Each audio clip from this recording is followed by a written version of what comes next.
So the idea of walking into a bank, accessing capital that I had not physically worked for, felt like something that existed in a world I had never been shown. And that experience, those mistakes are what I built a multi-million-dollar company on. That number was half of what I made in an entire year. That's going on 280 days out of the year. I'm going in sick, I'm going in on holidays, and sitting in that Walmart parking lot with $7.42, I made a promise. I made my first $10,000 in a single day, and I was still going to my tent job the very next morning. That number was half of what I made in an entire year working at my tent job. So that's setting up tents in blitzing Chicago heat and drenching rain, because you never know what the heck the weather's gonna be in the city. That's going on 280 days out of the year. I'm going in sick, I'm going in on holidays, I'm going in on church Sunday, Wednesday night Bible study. I'm asking for permission to attend my cousin's wedding in a different city. I'm gonna break down exactly how I was able to leave that 9-to-5 job, $15 an hour, working there for a year, 2 years, and what I had to understand before any of it became possible. And here's what you're gonna need to have in place before you ever submit a single funding application or pursue this journey going forward. I want to give you the full picture of where I was before any of this funding stuff or credit stuff or acquisition stuff or investing stuff ever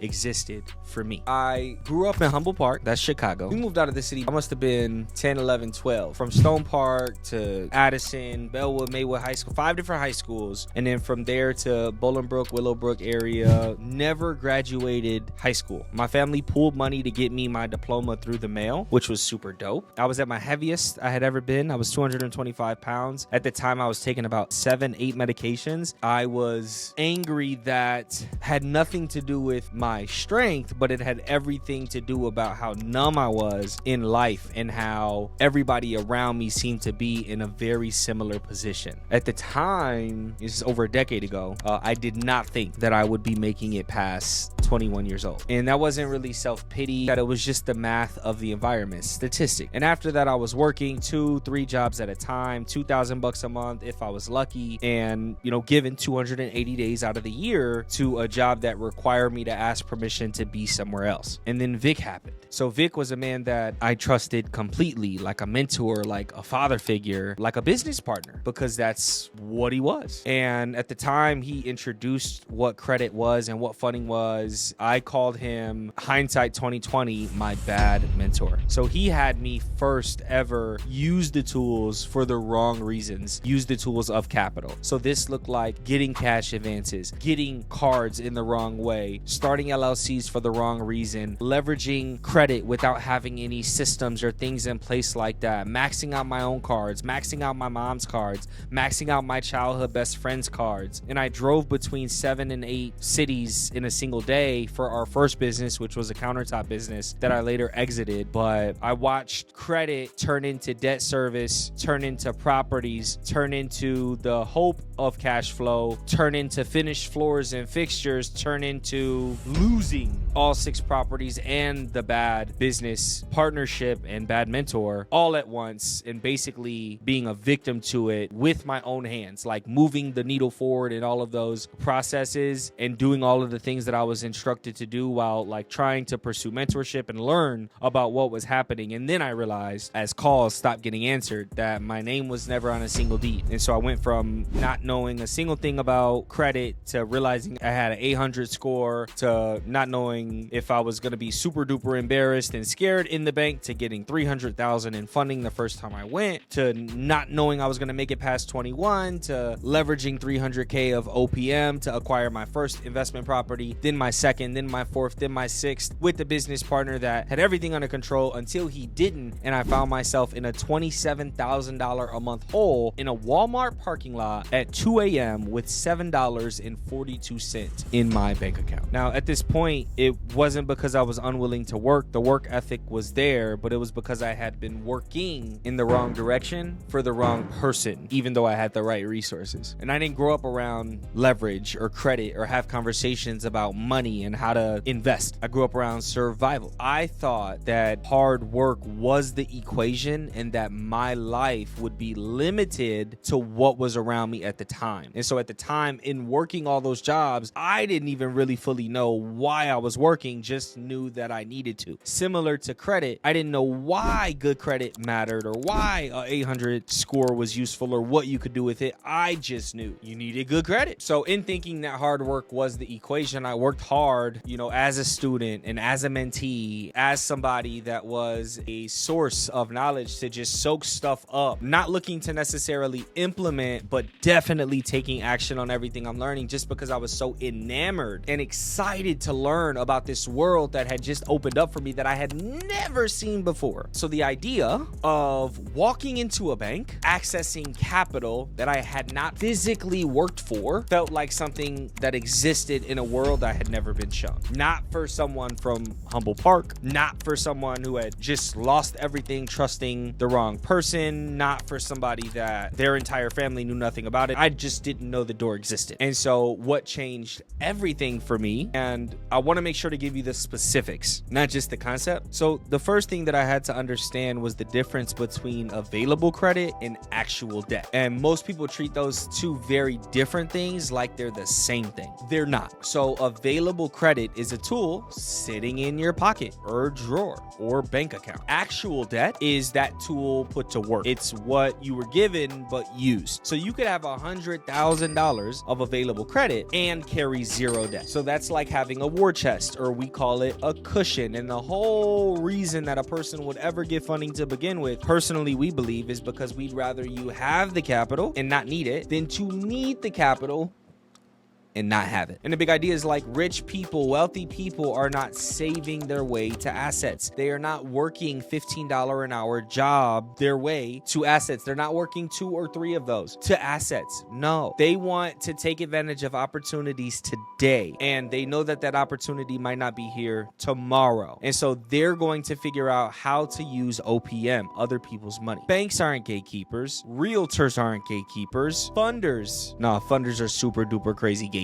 But what I need you to understand is you are going to be the biggest gatekeeper for yourself because the information's out there. You just have to be able to use discernment to parse through the nonsense and noise to find actual people that actually care. And those are going to be partners, just like the banks, just like the realtors, just like other investors that you'll meet on your business journey. Once you have the capital. First, your credit profile has to be fundable. This is something that I learned. Not perfect, but fundable. And so that means definitely a decent score. I'm not even going to say a number because the score doesn't matter. You can have an 850 and get outright denied. So these other factors matter more. The relationships you have matter. The trade lines you have matter. If you have a bunch of inquiries or new accounts in the last 12 months, that matters. The sequence in which you're looking to apply matters. And the timing in which you apply matters. We call this, my friends, grandmama's cake. And of course, lastly, no major derogatory marks, low utilization. That's super duper important. We have a different checklist and roadmap for something like that, but those are the 5 ingredients to grandmama's cake. Not accounts you opened last week, history, consistent deposits, consistent payments, patterns. Banks lend to patterns. When I say sequence, I mean like national banks, Chase, BOA, US Bank, Truist, Wells, and then regional banks. So you got M&T, Truist, Key Bank. Then you got local credit unions, and between each round, inquiries are coming off. And that's how 50,000 turns into 150,000 by round 3. And I didn't figure that out alone. Mentorships didn't teach me that. Mentorships gave me an initial high-level idea of breakdown, but they didn't show me what would happen after I got the first 50. They didn't show me how to deploy the capital.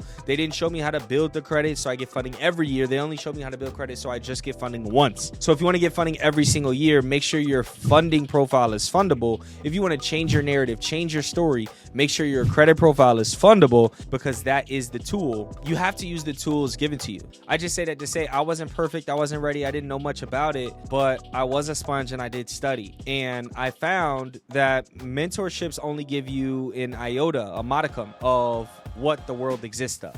And even though they taught me introductory language, it's kind of an old model that they're still teaching. And so if you're going to figure this out, go through it as a client first. Like, make every mistake available to make, unless you're willing to pay somebody so that you don't have to make the mistakes. I lost about $60,000 in real estate in my first deal, but overall I lost a total of $300,000 trusting the wrong person. And that experience, those mistakes, are what I built a multi-million-dollar company on, because I've lost more money than a lot of people are ever going to be able to make. So you want to build your file properly through the 5 ingredients that we call Grandmama's Cake. If you're still trying to fund everything yourself through savings or through a bunch of randomly pulled together information online, you're trading the one thing that you can't get back, which is time. And so it's totally okay to make mistakes as long as you're executing. But what resources do you have at your disposal that can help you make more or do more with the limited time that you have?